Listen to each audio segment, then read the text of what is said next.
कुमारम की कविता है ब्याहता बहनें। भाइयों को यह वर्षों बाद पता चलता कि जिन घरों में बहनों को दिया गया वे घर तो तमाम मुसीबतों से भरे हुए थे और बहनों पर यह जिम्मेदारी आयद हुई कि वे सविनय उद्यम के साथ उन घरों को रहने सहने लायक बनाती रहें। और हम उनकी इन मुश्किलों से बेपरवाह अपनी खुद की गृहस्थी में इतने मग्न कि भूल ही जाते थे कि पृथ्वी के किसी कोने में अभी जीवित बची हुई हैं हमारी बहनें। बीच में इतने लंबे खामोश अंतराल होते ही थे।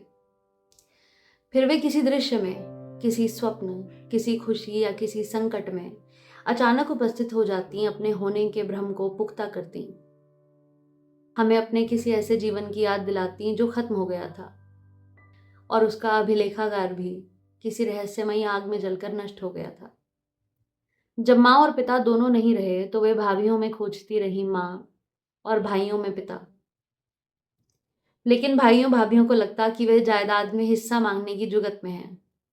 फिर वे हताश गायब हो जाते हैं अपने ही अरण्य में और अंतराल और लंबे हो जाते और अधिक खामोश। लेकिन ऐसा क्या था इस ढहते हुए घर में कि वे हमेशा हंसते हुए आती और रोते हुए जाती, जबकि उनका अपना भी एक घर बार था। जो भी थी, जैसे भी थी, उनकी सभी उम्मीदें उसी घर में थी। बावजूद इसके कि उनकी दाढ़ें दुखती थीं, टूट रहे थे बाल, पीठ में उठती ही रहती थी दर्द की लहर और जांचों में निकलते थे नए नए रोग। कभी कभार हमें भी आ ही जाता था याद कि हाँ, इसी घर में गिरती थी रोशनियां जिनमें बनती थी जीवंत परछाइयां।